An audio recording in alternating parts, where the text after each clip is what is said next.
சிவப்பு பொன்னாங்கண்ணி கீரை, தேங்காய் பால் கூட்டுக்கறி செஞ்சிடலாம். கீரையில் உள்ள இலையை மட்டும் ஆஞ்சி எடுத்துக்கோங்க.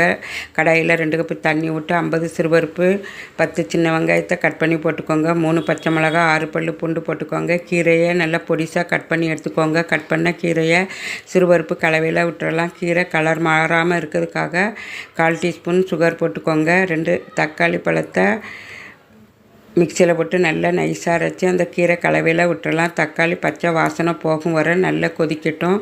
நல்லா கொதி வந்த பிறகு தேவையான அளவு உப்பு போட்டுக்கோங்க. 1 கப்பு தண்ணி விட்டு நல்லா கொதிக்கட்டும். திரும்ப 1 கப்பு தேங்காய் பால் விட்டுக்கோங்க.